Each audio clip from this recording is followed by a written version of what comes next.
This week on Not Your Average Fangirls. X1 comes back. I know, they're gonna do an X1 reboot with these members. I'm like, I just got over this. Why would you do this to me? 17 join Weavers. We go to war for BTS tickets yet again. And we get slapped in the face by girl power. Check it out. Hello, everyone. We are back with another week of K-pop madness. We are Not Your Average Fangirls. I am Kat, and I'm currently on the edge of my seat waiting for the Oscars to announce the Best Picture winner and hoping to God that it's Parasite. Thank you very much. Hello. Hey, y'all. It's Cynthia. I'm really sick, and if I fall asleep at any time, I am not sorry. My body is tired. And hello, everybody. This is Carolina. Terika will not be joining us this week because she is traveling. She's going to London with her friend Brittany. But let's get this started. We did skip a week last week, so we are going to kind of wrap things all together for the past 2 weeks. This week, we had an awesome reveal of a light stick for Cherry Bullet. They are changing the light stick game because let me tell you, them girls came out with a whole ass gun for their light stick and it's hella dope. It looks like a water gun or like a Nerf gun, but like in a good way. But we were all just so confused as to how it worked, and then somebody like they actually posted a picture of how it lights up, and it's so freaking cool. How are they gonna like dance with it? Like how are they gonna like they're just gonna be shooting each Honestly, you know that meme of the guy that's drinking the Coke with the two guns? Yeah. Yep, that's exactly how I imagine it happening. But this is just another step up for light sticks, okay? Because that is so cool that they did that, especially because their concept hits like all gaming and things like that. So it's super nice. If y'all want to go look at it, just go to their Twitter and just admire the genius of whoever came up with that in their freaking department, because wow. I want to be in the light sticks department. Right? I just want to like go. I would have not give NCT that ugly ass light stick. The cube. Oh my god, it's so I wish ugly. I was in the light stick department so I could have named ATEEZ's light stick Aurora Bong instead of Light Teeny. I'm upset. Oh yeah, they did that. I don't know who picked that name, but why? Just why? There were so many other options. At least it's pretty though. Jungho was like Aurora Bong, and I was like, oh yes, King, come through. And Mingi was like Light Teeny, and everybody was like, ooh, that's great. And I was like, what the fuck? Honestly, who let ATs pick their own like the name for this thing? Like, Jungho did why? good with Aurora Bong. I don't understand. Yeah, that's what I'm saying. They should have just listened to Baby Maknae, okay? He's like, why? right. Why the hell did they not? Talking about ATs, they did have their concert in Seoul, and they are changing the game. Yep, everybody cried, but they are changing the game in the sense of concerts in Korea because they had a live translator in English. In Korea. So it was just like, obviously we'd never seen this before, and now that it's happening, I'm gonna need everybody to get with the program too, because that'll be lit. I know, but I mean, you know, most of the ATEs fans, like the 18 that went there, were probably international, so it makes sense that they did that. KQ finally listening to international fan base. Hello. Slowly but surely. Talking about concerts, BTS ticketing happened this past week, everybody. It was a bloodbath. I'm pretty sure half of the shows are sold out. If not, they're all sold out. Who knows? And yeah, it was intense. It was like I'm still not recovered. It was a very interesting way that they did it. So basically, if you didn't know, they have a fan club that's international, and basically if you have it, you were able to be signed up for like the pre-sale, which is the first pre-sale, which is where most of the tickets went, to be honest. And you could only go to that pre-sale if you had the fan club, and also if you signed up with Ticketmaster. Everyone found that out literally the day before. And then after that pre-sale, then the next day or 2 days, I forgot, was the Ticketmaster pre-sale. It was the day after. Okay, day after. And then finally was the general sale. And honestly, usually how pre-sale goes is that pre-sale is just like a small amount of tickets that go on sale first, and then they go to, so like that way the general sale has the majority of the tickets. And they did save some for the general sale. However, I think that they saved like a row in each section for general sale, and that's it. Yep. So Ticketmaster, you done fucked up. I understand that you were going for like a good concept. I do appreciate that, so that way there's like less scalpers. However, it was still some bullshit, and you still gotta like clean that shit up. Also, fuck your prices. You right. Honestly, yeah. I paid for a 100 level what I paid for floor last year. And like maybe like $25 less. And that's insane. Literally. Like I got sound check for a lot less than I got 100 sections for this tour. Yep. So it's insane, but I mean, it was kind of like expected in the sense of obviously how big BTS is and everything. I expected for the price to go up. Just not this much, honestly, but here we are. Everybody that got tickets, congrats. Everybody that's still in the search for tickets, my sister is selling a ticket for Orlando. So let me know if y'all are interested. Hello. Yep, that was a wild ride, everybody. Another wild ride. 2020 looks like the year is gonna be the year of idols announcing that they're married or dating or pregnant. And you know what? We are here for it. Okay. I love this energy. I know. So Crayon Pop's Gunmi announced that she is getting married and she is pregnant. And she looked stunning in her little wedding pictures with her dress. She looked like a whole like Cinderella like princess. It was beautiful. So congrats to her.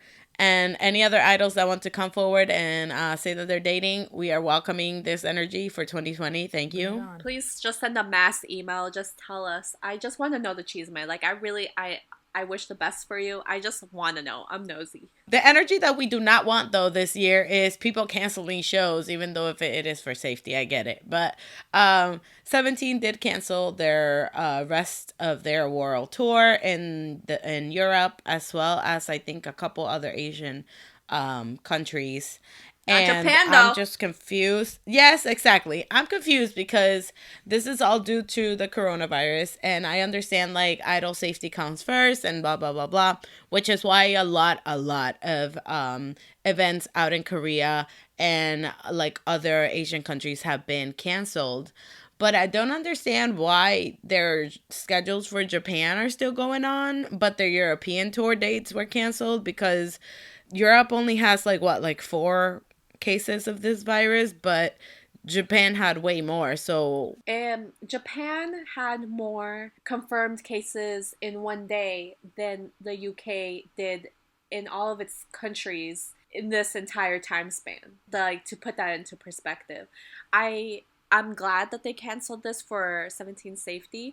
However, I wish that they would consider 17's safety entirely when they're going to a country that has much more of a high percentage of the cases that were confirmed versus like the UK. In other 17 news, though, they are joining Weavers, and the whole of Stan Twitter had a meltdown for some reason. This is very 50-50. A lot of carrots are mad about it. A lot of them don't really care. They're saying like some carrots don't want them on Weavers because it's like, oh, everybody can, like, anybody can join, so aunties can get in there and blah blah blah blah blah. But in Fan Cafe they can't because you have to keep leveling up and things like that to look at that. But at the same time, I read that in Weavers, like, the post, even though you see the post, the idols don't see the certain types of post. And I'm pretty sure we announced it, but if not, 17 or Pilatus is now under Big Hit. Yes, which I think is a great thing because, again, nothing changes. You just get more resources. That's it. That's the tweet. Yep, basically. So they're just there financially, but the creativity still stays with 17, which, I mean, they've always done their own thing since the beginning. So nothing changes there. They just get more support, more money, and things like that. I think Big Hit has a thing for synchronization because they also took GFRIEND, and now they're like, all right, we're going to swoop 17 too. Whoop. And Newest. Newest is great too. Yes, Newest is under Big Hit now. Oh my God. That just dawned on me. We love world domination. Wow. Yes, please. Newest to the USA tour. Thank you.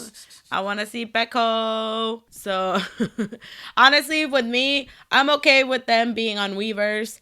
As an international fan, Fan Cafe is very, very, very confusing. Because trust me, for the GOT7 one, there's a reason why I only went in that bitch like 3 times when I was a member. Because I had no clue what the hell I was doing. Also this week we had Hang Sung-woo. He did his solo fan meet. Whoa! It was My boy. beautiful. Alice's, how are we feeling? I feel like this was the greatest thing that's ever happened in my entire life. I feel like he just came home finally. Like I know that he's been home, but like it was just great seeing him be able to be on the stage again, even if it's like, you know, a fan meet. And then also, Victon was there being supportive as always. And then when we got those pictures of them together, it was just, oh my gosh, my heart just burst into a million pieces. I was just so happy. And it was cute too because the X1 members were there too, supporting him and all that stuff. So everybody out there, all the wannets that are pressed about this, they're not gonna let them see X1. There it is. There's your proof. Now stop crying and support Victon. Thank you. Leave my boys alone, okay? All you gotta do now, support Victon and you'll be supporting Han Sung-woo. Like Sung-woo said, he said, if you guys want me to protect you, you gotta protect me. You right about that. In other words, he's saying, shut your ass up, stop fighting. You don't make no sense. What you doing, dummy? I'm saying, like, Amen. He has always been, like, so protective over everybody, over, like, his members and stuff. So, like, what makes you think that he would want anyone to hate on them? But whatever. It's fine. He's home, so. And also, I see that Victon was, like, you know, hiding their hair color. So I was like, I see you. March is right around the corner. Oh my God, time for a comeback. I'm so excited. I'm so happy that he's gonna be part of this comeback. I can't wait. Like, I think I'm gonna, like, sob all over again. Hold on. Probably. Hold on. What? What? Up, wait a minute. Oh, Parasite just won Best Picture at the Oscars. Fuck it up. Fuck it up. Nice. As they deserve. Oh my God. That's amazing. They've won how many awards? I think they've won 3 awards so far. All five. Okay. Nice. Amazing. Okay, so yeah, everybody, breaking news. Parasite just won Best Picture at the Oscars. Love that for them. One of my favorite actresses in K-dramas, K-movies is Park So-dam, and she's in Parasite, and I'm just really happy right now. And yes. And, you know, Cynthia, on a personal level, her husband's best friend, also in this movie. 2 of her husband's best friends. I know. I'm so happy. Well, we were just talking about X1. It got announced this week too that Kim Yo-han will be starring in School 2020. So his first little drama. Yeah. And I'm already cringing, but I'm ready. Deadass. When I read it on the doc, I thought it said starting school in 2020. I was like, he hasn't been to school? Now he's gonna be starring and that drama is like a little high school drama type thing. So it's exciting. And it's funny because the girl, I was telling you guys in the car, but the girl that the director of Parasite, he directed this other movie called Okja, and the girl that stars in that movie is now the star of, or the co-star with Johan in School 2020. So, oh, that's so cute. We love how things connect. We love that. Wow. I also think Okja is my favorite movie from that director. It's a great movie. Well, since we're talking about really, really good things, let's move on to our comebacks for this week. Just a heads up, we are skipping a couple of comebacks that happened throughout the week because there's a lot. So we're just talking about the ones that kind of like stood out or that a lot of people are talking about. So for example, Ego by BTS came out this past week, and it was basically Hobie's sound. What do you want to call it? He has his own music genre at this point. But yeah, no, this song is super, super upbeat. It's very fun, and we did do a reaction to it. You can check it out on our channel, and I'm so confused still just because of the like shadow and the concept of shadow. I was not expecting for this sound to come out of this era or like this concept. You know what I mean? Mm-hmm. Like, yes, this is very Hobie, like very fun, very like, you know, out there and energetic, but I was not expecting that in this type of era because of darkness. I think like this whole album, how Namjoon has been explaining it, is like 7, you know, so I feel like each one of their songs, because he's also, you know, been basically saying that each one of them is going to have a solo song again, like they always do. And I feel like just each song is going to have their true essence, like as always. So I feel the song is no exception. It's just Hobie in the sound. You hear it and you're like, yep, That's Hobie, all right. I guess just with me is that It was I didn't 2 upbeat. realize where no. Like I didn't realize that when they were releasing songs like that it was gonna be like each member. Yeah. I didn't honestly, yeah, I didn't really read their thing of their comeback. Oh. So that's why I wasn't expecting that. But it's super good. Yeah, like it's super fun and I love it. And I love that in the little music videos, like when he was a little baby and then it switched to that. So yeah, so that was me. I mean, it's probably my bad for not reading their dang thing. Yeah, because they laid So it that out was that. in a map. And then there's me. I was just like, I'm still lost. I didn't read anything. This bitch is like, So that's why. when she's playing a video game and they're like, skip tutorial? Yes. Like, oh shit, what am I doing? What am I doing? Yep, that's literally me. So that was me for that. But this song is super, super good. And again, I'm just again with all these different sounds and all these different essences left, like each member, that's just making me wonder like what the title song will actually sound like. Moving on to our next comeback of the week, we had iKon come back with Dive. And now this one is very kind of like, yeah, like what's going on? Because B.I. Wrote this song, right? He was like a part of, the production and like writing. Yeah, so then it's kind of just like, okay, well, he's not a part of the group anymore, but like he's still writing for the group. And then it's just like, why don't y'all just bring it back? Bring him back. Like, bring him, but I don't get it. Bring him back, damn it. I like the song. It wasn't, I don't know how to explain it. It wasn't very icon-y for me. They have a very distinctive sound. I think it was, I think they're kind of trying to branch out to get away from like the sound that everyone is used to them for. Because one, I think YG is kind of branching away from the iconic iKon sound because B.I. is not going to be there anymore to make that specific sound for them.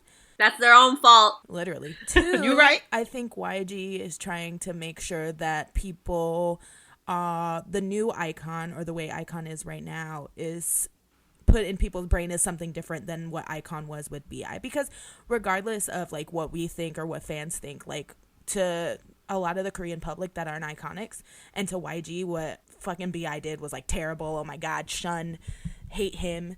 So the fact, if they ever find out that like he has anything to do with the music still, people would probably like die. I know. So that's the worst thing that could ever happen. I miss the iKon sound. Same. I feel like this wasn't as iconic as like, as their past singles just because of that. Like it's missing that. And I feel like that's what made iKon. So for me, I was just like, this song was like, all right. Even music video wise and things, like I felt like it was very boy bandy, and that was not what what iKon is. Mm-hmm. So I was just like, this is a complete different thing, and I get it. Like I get what you're saying. Like they're trying to step away from that because B.I. is not gonna be there, but B.I. still wrote this song. Yeah. So then I'm just like, okay, y'all need to pick and choose. Like, is he part of the group or is he not? But at the same time, it's just like I want B.I. to eat. Yeah, so my man still get his checks. So exactly, I want him to still get his checks. So I get it. But for me, I was just like, this song was like, all right. And I think such a major part of iKon sound is B.I.'s voice, because the dynamics between B.I. and Bobby are so just fucking effortless and beautiful. And the fact that he's not in the song, like you can tell that something is missing. You know what I'm saying? Like something's lacking. And it's not that I don't love iKon, because I fucking love iKon. Like them boys are everything. And I need that now. They just need to revamp themselves in a way that's iKon, but just without the piece that was B.I. And I think they're capable of doing it because they all make great music like individually. So I just think they need to reshape themselves into something that YG doesn't want, which is like what they were, just minus B.I. You know what I'm saying?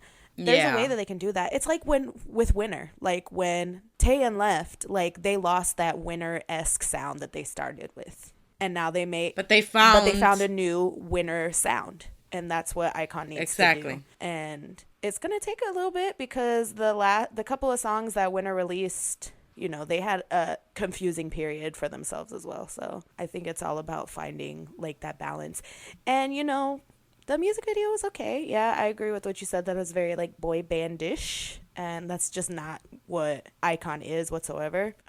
But I really like the like Spanish guitars that were in it. It was super pretty, and the rest of the album is so good. I have no idea why they picked this song as the title song, but I hate that they always do that. It's like they pick the random song to be the title track. Like, oh, it's the most different one. I'm like, no, maybe because it's the worst one of the fucking album. Like, what the hell?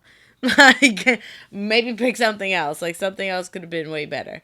But I did like that they had, yeah, like I described it as like the Wild Wild West at the beginning of the song. But it was, yeah, with the Spanish guitars and things like that. So that was really dope. But again, I think it's just like that. Like, it's not the iKon I'm used to, and it's not the iKon sound that that we know. And that might have just thrown me completely off. But you could definitely feel BI's like missing. absence. Oh yeah, his absence for sure. But the thing is, like, the rest of the album, I was saying, it does have their sound to it. So that's why I was really confused, because there's a song on the album, I think it's called Aw Yeah? Yeah, it's called Aw Yeah, and it reminds me super much, like, so much of Freedom. Ooh. From the Return album. And I was like, oh, this is so good. This is so iKon. And then when I listened to the title song for the first time before we watched the MV for it and stuff, I was like, I mean, it's good, but it's not very iKon. And then when you go through the rest of the album, it has the very distinct iKon sound that you would think of, but none of them were the title song. This one was the title song, and I thought it was really weird. I don't know. Maybe I'm just, like, over-analyzing it. Like, we over-analyze, like, songs like this because it is, like, the first song since everything happened. Yeah. So, of course, we want it to be, like, perfect for them. But, I don't know. It just fell a little short for me. But, again, I love iKon. And I have faith that they're going to pull themselves through whatever it is that they are going through right now. Yeah, I feel that too. I feel like all the rest of the boys, like, they're good, very good musicians and artists, so I feel like they'll be able to like move past this. I just bring BI back. Okay, thanks. You right. But moving on, our next comeback for this week, well, actually it's a debut of DKB, which is Brave's new boy group. They debuted with Sorry Mama. I'm still confused about this song and the lyrics for this song, but their flow, yes, their flow was on point. It's very hot, very powerful. And they came here and they're like, we gonna blow shit up and then we're gonna walk away, real dramatic and things. And I was like, okay, I'm here for this. And their maknae was born in 2004. And that's wild. That is insane that people are born after 2000. What the heck? The song is super good. I, like Carolina said, I love the flow. I think they have a really good synergy and like they're really good with each other. They have a song on the album. I was listening to the album today called Elevator, which is so good. It's even better for me than the title song. Ooh. And I'm into them. I think they're great. I think, Brave needed to revamp himself somehow after fucking up with Samuel, but Who else did Brave have? Didn't they have Big Star? They have Big Star, yeah. And Brave Girls. Honestly, not surprised that obviously they're trying to come back into like the idol scene and things like that. And honestly, this group is really, really good. Like their dancing skill, their rap line is insane. Like you can't even hate them. Yeah. And they, at least with this song, with Sorry Mama, they did have a lot of like EDM and like dubstep elements in the song. I haven't heard the rest of the album. It's really Is it like that type of sound as well? It has a similar sound. To the title track? Okay. Then I mean, that's the sound that's like very popular nowadays. You look at like all the new rookie groups come out kind of like in the strong feel. So not surprised in that sense. But I feel like DKB would be a group to look out for. And if they get promoted well, then it could be something like really good. Exactly. We hope for their sake. Honestly, they have a lot of like attention, I guess, in like Stan Twitter and things like that. So again, if they play their cards right, they can get a lot of momentum going, especially with this type of concept. Again, strong rap line and then dancing like on point and things like that. So they good. Yes. They good. Another group that's really, really good, Cignature. They just debuted under C9 with Nu Nu Na Na. Or whatever.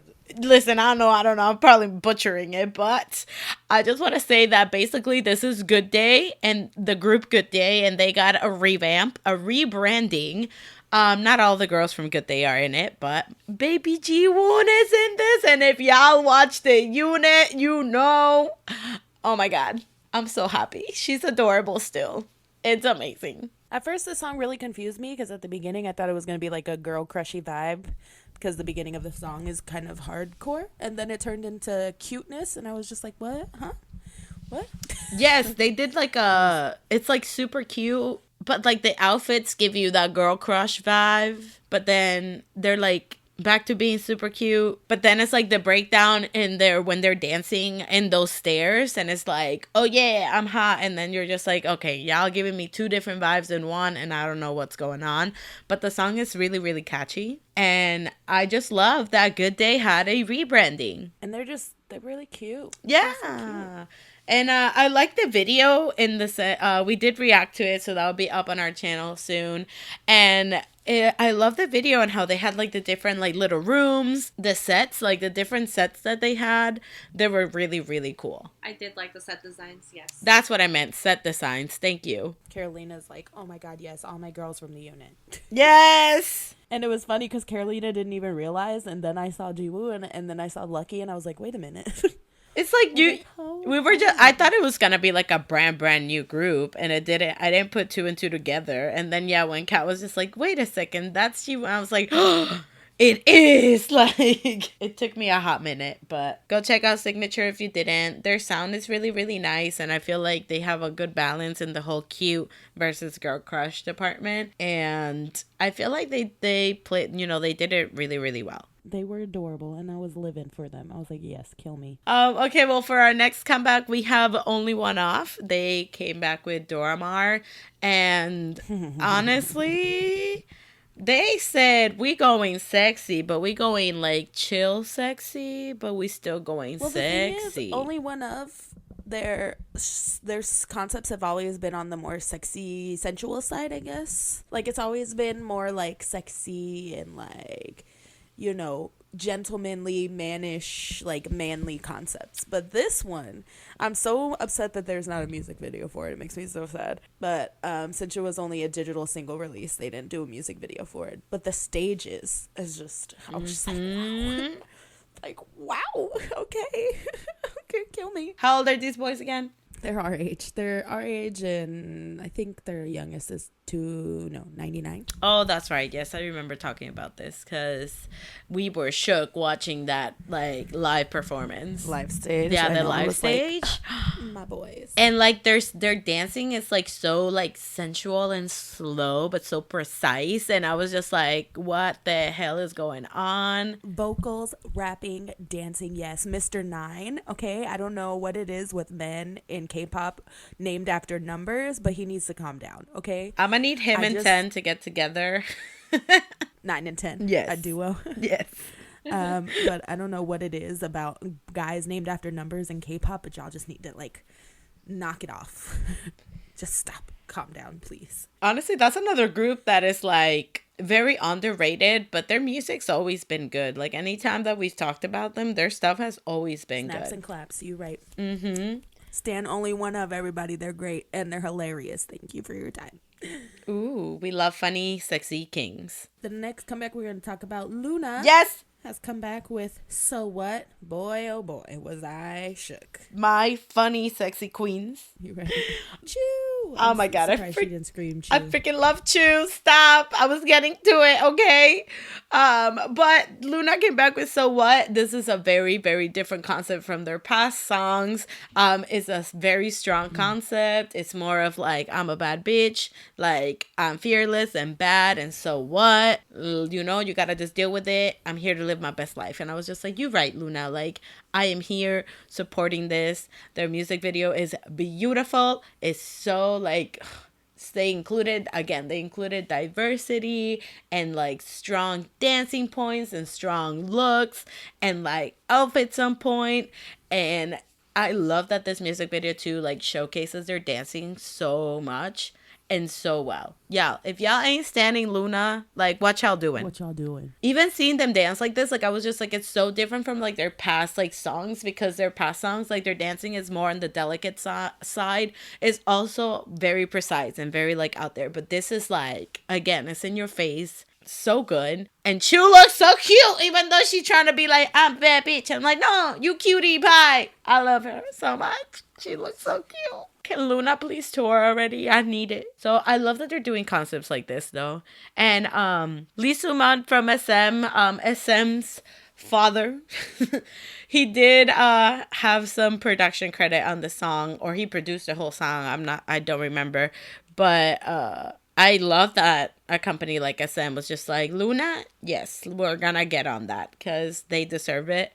They're so talented. Everybody, please go support them. Go watch the music video. Go make so they can come to the USA and I can see them. Thank you. We also reacted to LOONA, so the video will be on our YouTube channel. The next girl group that we're going to talk about, EVERGLOW. Ooh, my girls. Yes. Back with dun, dun. They look so good. You're so dun, dun, dun, dun. They remind me that I look like a fucking potato and that I will never amount to them. But it's You're right. fine. Wow, you're right, Say. Looking at them, I was just like, ooh. Yeah, they went off with this song. Truly. Like, so fierce. The choreo, the rapping, the vocals. Listen, the second verse with the two rappers, when they came in, I was like, what, queens? Best female rap line? Where you at? And I love it too. But remember, it's like it starts off, but then when it drops to that, you're so done. I'm like, I remember we just all lost our shit because we were just like, what? Bro, I was shook. I was like, Yes. And then I love that they have like this line that is like, you're trapped like a baby lamb or something like that by like their look and things like that. And I'm just like, you're right. Like, y'all got me. Yo, and the choreo for this, so good. Mm-hmm.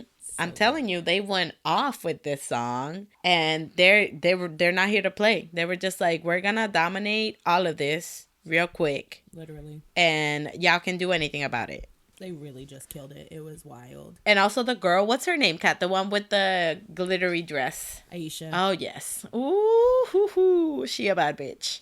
She is such a bad bitch. They all look so good. But Aisha just, that girl is something else. Something else. That's what I'm telling you, y'all. But the next comeback we're going to talk about, GFRIEND came back with Crossroads. They got the GFRIEND sound down to a T, and I love it. You right. Honestly, that's never gonna change. Like how we were talking about how iKon has this like sound that we listen to that and we know that that's them. That's how I feel with GFRIEND. I could listen to a random ass song and then not know anything, and then I'll be like, hold on, that's GFRIEND, just because of the sound. Is that a GFRIEND song? Yeah, that's. It's a GFRIEND song.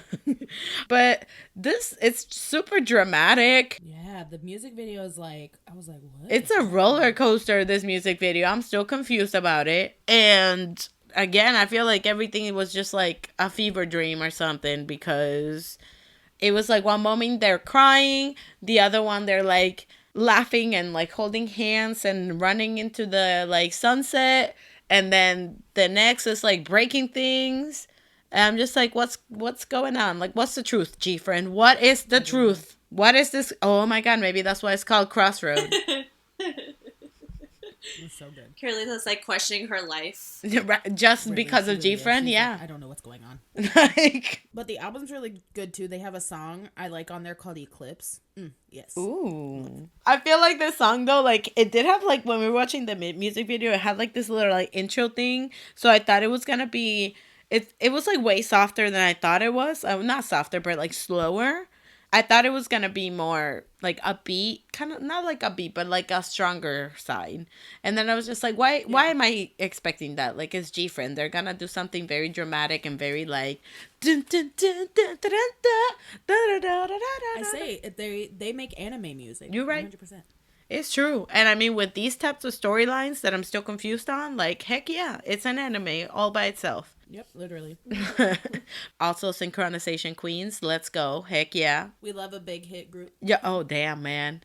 That's so weird to say now. Like, so used to Big Hit being like, BTS, that's it. And now it's like, 3 million other groups, what's up? They were preparing for world domination all those Oh years. my God. You're right. I'm telling you, that meme, big hit in 1776, coming up with their plan. Literally. Okay, well, our last comeback for this week, it is my baby boy Hangul and his baby brother Dohyun And my son.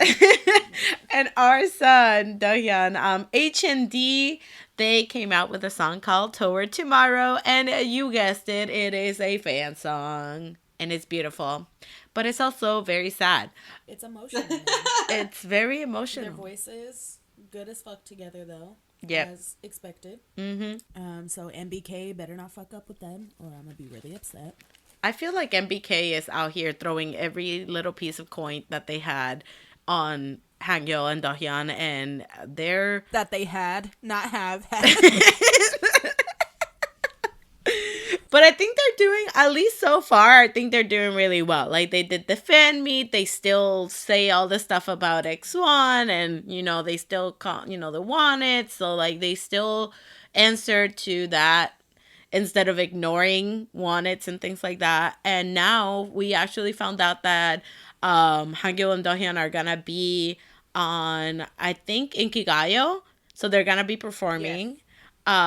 They had their fan meet, like all this stuff. So I feel like every momentum that they had from X1, they are taking it and running with it. Even if they have $3 in the bank, they're just like, we're gonna spend these $3 right now and do our best. But the song is called Toward Tomorrow. It's super, super sweet. It is kind of sad in the sense that it's like, even if you cry today and you cry, you know, even if you cry today, tomorrow will always be a better day. So it's like, no matter if I fail, I'm going to continue walking towards my dream. So it's very relatable to obviously like X1 and the situation that happened. And Dohyun did co-write on this song. So it has even more. He did. Yes. Talented boy. I know, and he's only 14. Oh, he also graduated middle school the other day. So congrats, baby boy. My God. Yes. That's so insane to hear. I know. Like, you know what I did when I graduated middle school? Lord knows, nothing Went to high impressive. school? Went to high school. I know, but like nothing like impressive. Nope, not at all. And then here he is doing all these things, rapping, performing, being on survival shows. Like, oh my God, doing the most. Singing, knowing multiple languages. Like, come on. And it's cute because he's like, he said in the V Live, he was just like, oh, yeah, I have a British accent. But it's because the first time I learned English, it was like from a British person. And then after, I started learning from an American person. So he has two different accents. And I'm just like, you're just so cute. Oh, little chubby cheeks. He's adorable. You're right. He's my little son. We love a king. I know, little baby. But yes, anyway, MBK, don't fuck this up. I will know. kill you. But this song is just so, like, so warm. The lyrics are just so, like, X1 deserved better. I'll get over it eventually. It's okay, Carolina. I know. It's okay. I know. I was about to say, girl, you need to let it go. I know. But that was it for our comebacks this week, everybody. We had a lot more, but, you know, we cut it down. We were like, you know, Yes. knowing us, we're going to talk for 8 hours, so we can't be having that in this You're right. life. I do want to we will say, finish- I do want to say shout out to Sexkeys and Super Junior. They came out with songs and they're actually really bops. I love that Suju continues to transform themselves throughout, you know, generations and keeps putting out bops. And Sexkeys put out a beautiful fan song that is like 80s vibe and is amazing. Also, one of the guys was in Reply 1988. Love that dude. Love that. We do have a little fuckery of the week. Taemin got asked a very inappropriate question while doing an interview with SuperM that had relatively, like, nothing to do with SuperM or anything like that. And we just kind of want to say F you to whoever did that. But also, what the hell? Like, are they not, like, you know, did they not screen the questions? Because from the past, like, doing press or something, like, they cancel out so many questions that are, like, not bad at all. But then this question got through. How? Yeah, because you have to go through a lot of different hoops to even be able to get to the interview part. So I don't understand if maybe they just like went for it if it didn't get pre-approved. Either way, it's unprofessional and it should not have been asked. Just understand, Western media, that you need to respect idols' boundaries and that you shouldn't be asking stupid questions about things that has nothing to do with you. Okay, thank you. And then also people, if we had the opportunity, we would never. Just saying. Thank you. You're right. Western media, be better, do better, and don't send people that don't know anything about the culture, like K-pop culture and fandom and anything related to that, to do interviews with these groups, because then you're short. Like, your interview turns out short and just bad. Mm-hmm. And that also goes to the people at the Oscars asking the director of Parasite, like, why he made this film in Korean. Why a Korean man made a Korean film in Korean. Because I don't see you asking Americans why they making an American film in English in America. Bitch, Western media is the worst. They're the worst. There is like a handful of good Western media outlets. Literally a handful. Yep. The rest of you are garbage. And I'm putting that out into the world. You're garbage. If you're gonna try to use something for clout, at least do your research. So yes, we'll finish with songs of the week. It's your girl Kat, and my song of the week is Everglow Dun Dun, because that shit just bops. My song of the week is A Rainy Road by Rick Bridges, because it's on a playlist I made for Raven, and I was like, damn, I really outdid myself with this playlist. But anyway, it's a really good song. Go listen to it. And also, speaking of Raven, my one song of the week is Eye Contact. Beautiful. My song of the week is Picasso by Shiny, but the live version. Still jamming to that thing. Heck yeah. Honestly, the whole Shiny World 4 concert album, yes, go listen to that. Thank you. So whether you're gonna go listen to Everglow's new album a million times, gonna go watch Parasite, congratulations, by the way, make sure you always fangirl on. Also, SuperM was amazing. Thank you.